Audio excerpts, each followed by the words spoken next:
There's also growing concern surrounding inflation. President Biden wrote an op-ed in the Wall Street Journal on this topic. President even met with Federal Reserve Chair Jerome Powell this afternoon in hopes of getting the problem under control. ABC's Ika Jaji has the details from Washington. President Biden meeting today with Federal Reserve Chairman Jerome Powell to discuss ways to reduce inflation.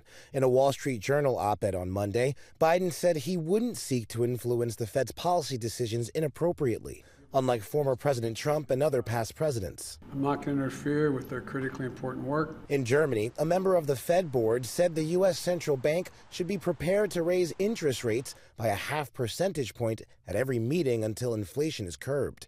Back in the U.S., prices at the pump and the supermarket continue to soar. Food, gas, everything. It's hard for you to make a living and go to work. AAA says the average price of gas is now over $4.62 a gallon, and it's the first time the average price exceeded $4 in all 50 states. And one gas station in Los Angeles charging over $8 for a gallon of gas.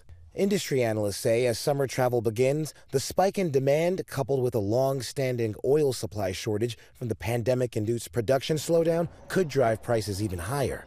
Biden largely placing the blame for high gas prices on Russian President Putin and his invasion of Ukraine, a sentiment shared in part by EU leaders, who today finalized a cut of nearly 90% of Russian oil imports by the end of 2022. This comes at a time when we see that Russia has disrupted supplies to by now 5 member states. Biden's approval rating is below that of Donald Trump, as well as the 5 previous presidents at this point in their term, largely driven by concerns about the economy. My plan is to address inflation.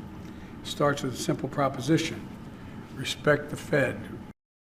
One positive sign in the economy is the labor market, the unemployment rate dropping to 3.6% in April, and some economists expect it to drop further to a pre-pandemic low in the coming days.